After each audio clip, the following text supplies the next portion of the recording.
They left India for a reason. Yeah. How would you see these two facts, and what are your impressions on this? Look, the Indian diaspora goes in two waves. The first, of course, is, indentured labor, which was again economic need. It was desperate economic need.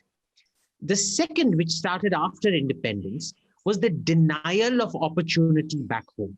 So if you remember, the earliest test case, for example, for the First Amendment was the Madras High Court and, the judgment regarding affirmative action, well, reservations technically. And that led to a whole Tamil and Andhra Brahmin immigration to America. And after independence, it's mostly been the lack of opportunities. It hasn't been economic desperation. Before independence, it was economic desperation. After independence, it's been the lack of economic opportunity. Of course, the very curious thing is the large parts of the Indian diaspora leave precisely because of socialism in India, and they go and end up becoming the biggest socialists wherever they settle. Be it in America, where 75 to 80% of them vote Democrat and for socialist policies, or in New Zealand, or in UK. The UK, interestingly, because most of them are actually from Uganda and not from India, they tended to be more conservative this time around than normal. So I think socialism, A, is in our blood, and B, we tend to take it wherever we go. But this brings us to the second part of your question, which is, why have we been seeing this wave of immigration out of India in the last few years? And I think the main reason is because the so-called economic corrections we've seen extreme fiscal instability, instability of your financial instruments, pretty much, number one. And number two,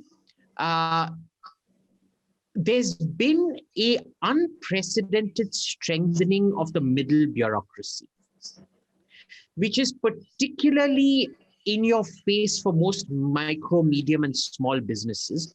Because remember, it is the middle bureaucracy. It has traditionally always been the middle bureaucracy that is the most extortive. So, for example, if you look at GST, the government keeps coming up with, we've categorized all of these, we've done, we've got dispute resolution mechanisms and things like that. I don't think they realize that none of it actually works on the ground. They're coming up with theoretical solutions to practical problems that they themselves have created, which they don't understand work in practice. Let me give you a simple example. A friend of mine, Yusuf, he runs a home goods store in Bangalore. And what happens to him is, every time a new tax collector comes and decides to classify something as a luxury, even if you have a plastic tap, just because it's gold plated, even though it costs 100 rupees and maybe the cheapest thing in the showroom, he will claim that it is a luxury commodity. Now, every single time this has to go through the entire arbitration process, and it then has to, they set up the court hearings not in Bangalore, but in Mangalore. So he has to go 400 kilometers, 2, 3, 4 hearings. He may ultimately win. But instead of paying 18% on a 100 rupee item, look at the cost. 18% on a 100 rupee item, or 4 trips to Mangalore, 4 hotel stays, paying a lawyer for the hearing, and etc., etc., etc. It's just cheaper to get extorted. So there's been a very significant, the amount of day-to-day government intrusion into people's lives has gone up.